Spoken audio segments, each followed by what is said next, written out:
तो आज की तारीख क्या है? क्या तारीख है? 23 क्या? 23 जनवरी। क्या है? 23 जनवरी। अच्छा एक बात बताइए, ये जिनका फोटो लगा है यहाँ पर रखा हुआ है, क्या आप सारे लोग इनको पहचानते हैं?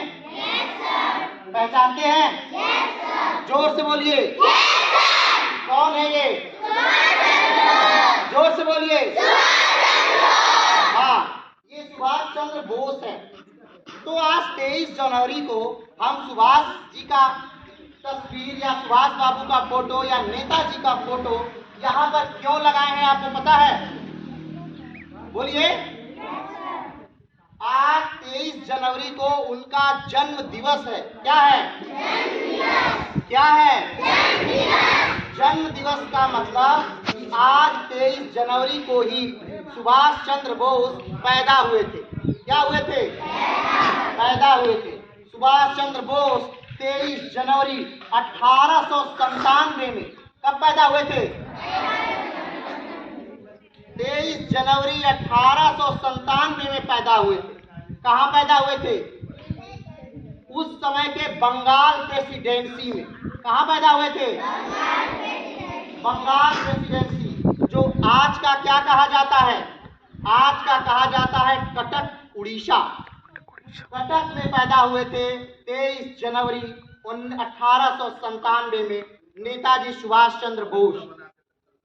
तो चलिए नेताजी के बारे में थोड़ा सा जानते हैं कि आखिर ये थे कौन, इन्होंने अपनी पढ़ाई कहाँ से की थी, इन्होंने राष्ट्र के लिए क्या किया था, इनका राष्ट्र के लिए क्या योगदान है। इन सारी बातों को थोड़ा सा बारीकी से जानते हैं। आज हम उन्हीं के बारे में जानने के लिए यहाँ एकत्रित हुए हैं। तो नेताजी ने अपनी पढ़ाई बीए ऑनर्स किया था। नेताजी ने क्या किया था? बीए ऑनर्स किया था। और इनके पिताजी का नाम था जानकी दास बोस। क्या नाम था? जानकी दास बोस। और वो पेशे से एक सरकारी वकील थे, लेकिन समय के साथ उन्होंने सरकारी वकील का पद त्याग दिया और वो प्रैक्टिस करने लगे। लेकिन एक संभ्रांत परिवार था इनका। क्या था? एक संभ्रांत परिवार, यानी एक बड़े घर में पैदा हुए थे।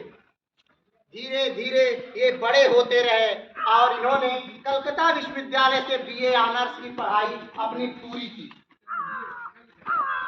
समय के साथ ये फिर कांग्रेस से जुड़े, यानी जो आज की कांग्रेस है, यानी जिसकी स्थापना 1885 में हुई थी। एओ ह्यूम ने जिस कांग्रेस की स्थापना की थी, उस कांग्रेस से क्या किए? जुड़े। और फिर समय के साथ ये आगे की तरफ बढ़ते रहे।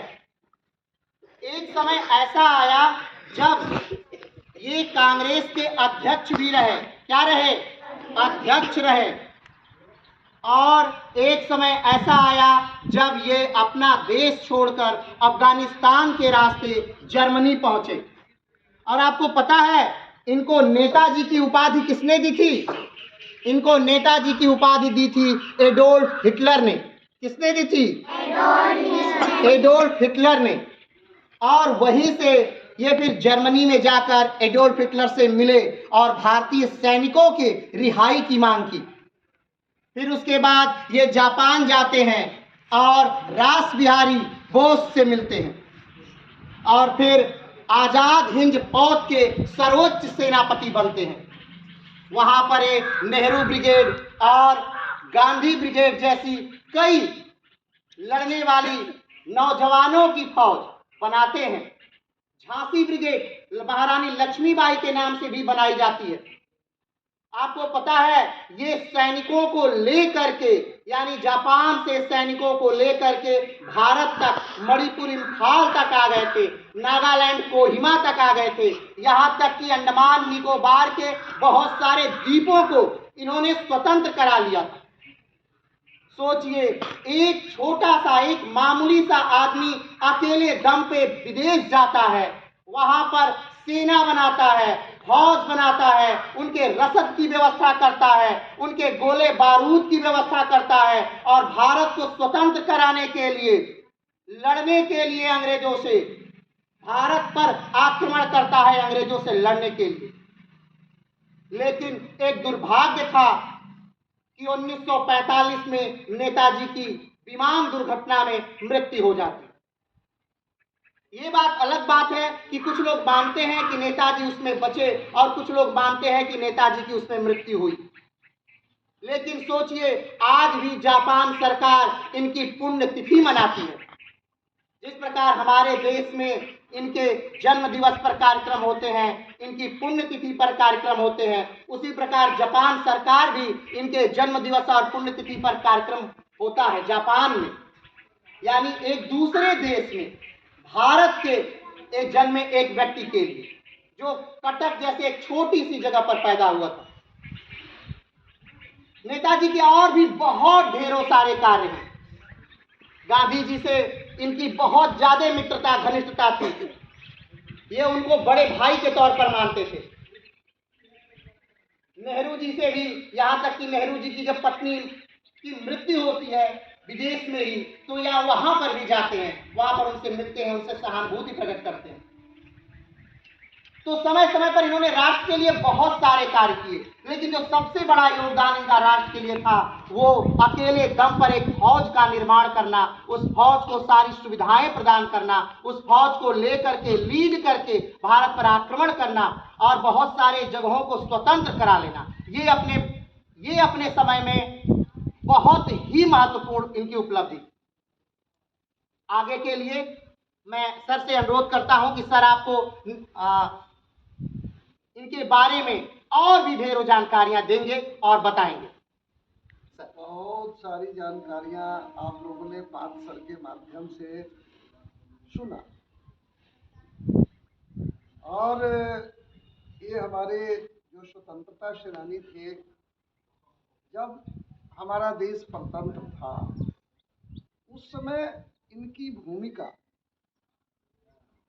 इनका योगदान देश के लिए सदा के लिए स्मरणीय है, जन जन में स्मरणीय है। इनका नारा था, आजाद हिंद फौज की स्थापना की थी, एक फौज बनाए थे अपनी, आजाद हिंद फौज। और इनका नारा आप लोगों को मालूम है क्या था? तुम मुझे खून दो।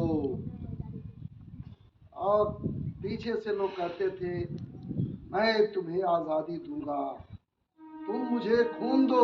ये मांगते थे, मैं तुम्हें आजादी दूंगा। इनका मशहूर नारा था, तुम मुझे खून दो। यानी मातृभूमि के लिए, अंग्रेजों से लड़ने के लिए सब तैयार। या घर का एक एक युवक हमारे पास लड़ने के लिए आ जाए, मातृभूमि की वेदी पर चढ़ने के लिए आ जाए, मरने के लिए आ जाए, आजादी तो मिलेगी, अंग्रेज भागेंगे। इस तरह का इनका नारा। तो इनके नारा को हम लोग लगा ले, तुम ही लोग बन जाओ सुभाष चंद्र बोस। क्या इस तरह का बन करके आना चाहिए 2 4 5 बच्चों। तुम मुझे खून दो, बोलो, मैं तुम्हें आजादी दूंगा। तुम मुझे खून दो, मैं तुम्हें आजादी दूंगा। तुम मुझे खून दो, मैं तुम्हें आजादी दूंगा। ये इनका नारा था। और नारा में बल होता है, शक्ति होती है, इसके बल पर इतना दिन जीवित रहे, लगभग 45 वर्ष की अवस्था होगी, 45 वर्ष। कुछ लोग इस धरती पर आते हैं अपने बिल्कुल 1 मिनट के समय को साकार करने, नाम करने, और उस बिल्कुल अल्प आयु 45 वर्ष में ही इनका नाम आज विदेश भी जानता है, हमारा देश तो बने इनके लिए लाला जी विकास सुभाष होते।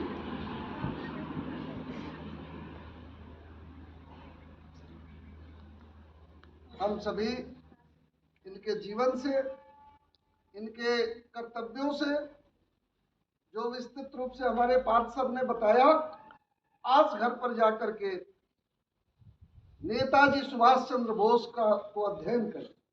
उन्होंने उनके माता का नाम, उनके पिता का नाम सर ने बताया, जन्म कहाँ हुआ, ये सब अध्ययन करके और एक निबंध लिखेंगे। ठीक है, एक निबंध लिखेंगे, इन्होंने देश के लिए क्या क्या किया, और इनको हम लोग आज आदर के साथ नेताजी सुभाष चंद्र बोस को नमन करते हैं, और इनके प्रति हम लोग बिल्कुल श्रद्धा समन्वित होकर के इनको बार बार नमन करते हैं। एक बार जयकार बना दीजिए हम लोग, है ना। नेताजी सुभाष चंद्र बोस की जय, नेताजी सुभाष चंद्र बोस की जय, नेताजी सुभाष चंद्र बोस की जय।